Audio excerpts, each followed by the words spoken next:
जब जब 10 मुहर्रम आती है तो इस दुनिया के तमाम कबूतर इमाम हुसैन के गम में गमज़दा हो जाते हैं। इमाम जाफर सादिक अलैहिस्सलाम ने फरमाया, ये वाहिद परिंदा है कि जब इमाम हुसैन अलैहिस्सलाम शहीद हुए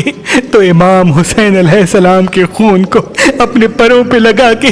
ये मदीने की तरफ परवाज करते हैं, और जहां जहां दूसरे कबूतर उन कबूतरों को देखते हैं तो वो भी इमाम हुसैन के खून को देख के गमज़दा होना शुरू हो जाते हैं। ऐ लोगों, जब भी 10 मुहर्रम आए तो कबूतरों को पानी पिलाया करो, उनको अनाज खिलाया करो, क्योंकि 10 मुहर्रम के दिन कबूतर रो के इमाम हुसैन को सलाम करते हैं। जो इंसान उस वक्त मौला हुसैन को याद करके कबूतर को पानी पिलाता है, अनाज खिलाता है, तो कबूतर उस हुसैन के मानने वाले के लिए दुआ करते हैं, और 10 मुहर्रम के दिन अल्लाह वो दुआ फौरन कबूल कर देता है, फौरन कबूल कर देता है, फौरन कबूल कर देता है।